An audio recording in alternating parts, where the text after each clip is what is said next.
Today's episode is sponsored by Rev, the productivity powerhouse for content creators, journalists, market researchers, and more.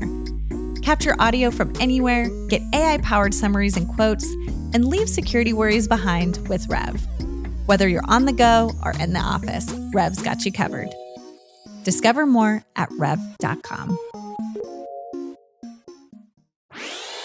Hi, I'm Kendall Kelton, and I'm your host today on The Rough Draft. Featuring honest conversations with folks from across the creative industry, The Rough Draft explores the creative process, tools, and resources used by some of the best in the business. From journalists to content creators and business leaders, we shed light on what it looks like to break into the industry, make mistakes, collaborate with others, and the essential tools that help us all along the way. This week, I'm super excited to be talking with Casey Miner, an editor at Throughline, a podcast from NPR that explains the history behind current events. Now, Casey has spent most of her career editing podcasts for Planet Money, Wondery, and Reveal, to name a few. And she has taught narrative story structure at the University of California, Berkeley, and is co-founder of the Editors Collective, a group of narrative audio editors working to diversify the field and build networks and career paths for new editors. And on today's episode, Casey discusses her journey, editing philosophies, and the art of creating powerful audio stories.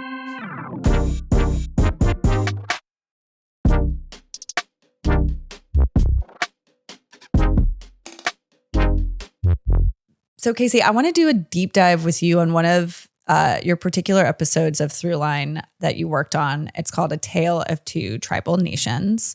The episode is a pretty powerful exploration of history and identity, and it's centered on a couple different paths that were taken by two Ojibwe reservations in Minnesota regarding land ownership. And so I want to start with what initially drew the team to this story.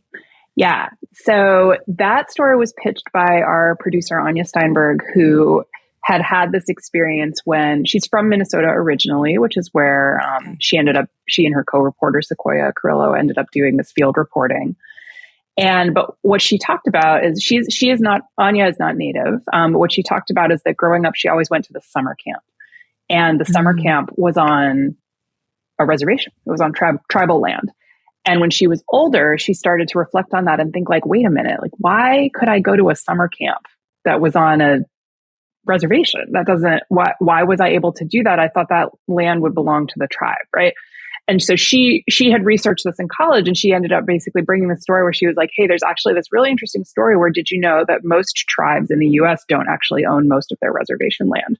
Most of it has been sold to private owners. And we didn't know that. And so she started talking about like, well, there's actually these two bands of Ojibwe in Minnesota. And one of them, the Red Lake Band, was able to hang on to most of their land and avoid this kind of sell-off. And I want to do a story where we do this field reporting, and we go and we kind of tell the different stories of how the fates of these two bands of Ojibwe diverged and what happened and why and what had led to it. And what Anya brought that was really cool was like, well, here's this counterfactual. Like, if you wonder what would have happened if we hadn't been forced to sell this land, what would have happened if there had been this other path? And actually there is this example right up the street of a tribe that was able to avoid this for all of these various reasons. And she brought a very, nuanced understanding of it, right? It's not a blame thing. It's not like, well, this band of Ojibwe people did the right thing and the other one did the wrong thing. Right. It wasn't about that at all. It was about, all of these different circumstances and characters and people doing the best they could in constrained circumstances, this really powerful narratives. And so she and Sequoia got a grant to go and do field reporting and interview people who live there now, interview the descendants of people who had made some of the choices that had led the different groups to where they were today, and was able to bring back this really interesting story where we bounced back between the present day and the past to tell stories about how the land had been allotted or not, and what had happened. They were able to take, a week-long reporting trip and go to both of these places and do all this really, really great work interviewing people on the ground. Because as she also made the case to us, this is a story about land. This is a story about place. The story also involved weaving in reenactments and archive material and in-studio interviews. So like, how did you and the team work to structure those different elements for this particular story? Well, one of the things that we did was we found an anchor guest who was himself Ojibwe from this region who had written about this and had done a deep dive into the history of the different players. So both the Native American players and the white players, the people who had kind of come together to negotiate these treaties or try to force the tribe to sell or resist the effort to force to sell, all the different characters. And he was just so great. And so we did a long interview with him, one of these kind of 1.5 to 2 hour interviews where we had him tell these different stories and really describe the characters based on all of the archival research that he had done. Who are these people? What happened? What are the records? Is there a record of this treaty negotiation? Is there a record of this conversation? Are there letters? Is there this or there that? And he was such a fabulous guest and such a great storyteller that we were able to use that as the anchor. And then Anya and Sequoia went and did additional archival research to find some of those documents and figure out, okay, how can we dramatize this scene of this particular negotiation? How can we describe this character? How can we bring these old scenes to life in a way that feels kind of powerful and has a lot of momentum?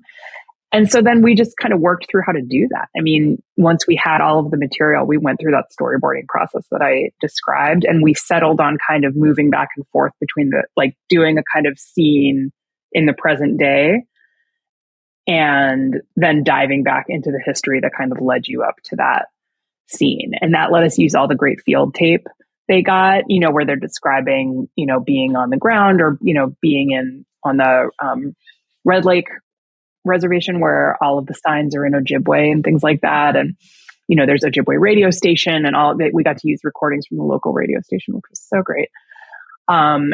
And then to go back and sort of say, here's what happened. And they had also interviewed the descendants, as I said, of people who had been part of these stories, who still live on that land, which was really powerful.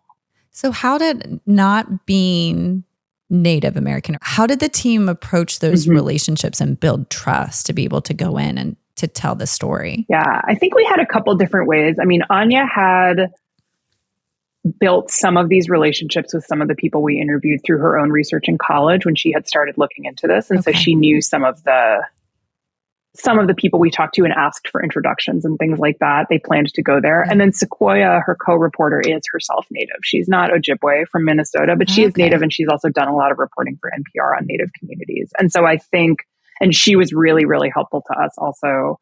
And so they both were really helpful in making sure that we were kind of using, appropriate terminology, that we were describing people in respectful ways, approaching people in respectful ways. What made this episode in particular? Because you were like, I want to spend time on this one. What made it stand out to you personally? I think it's first of all, we just don't get to do this very much. We don't get to do this kind of field reporting. And I think the story itself was one that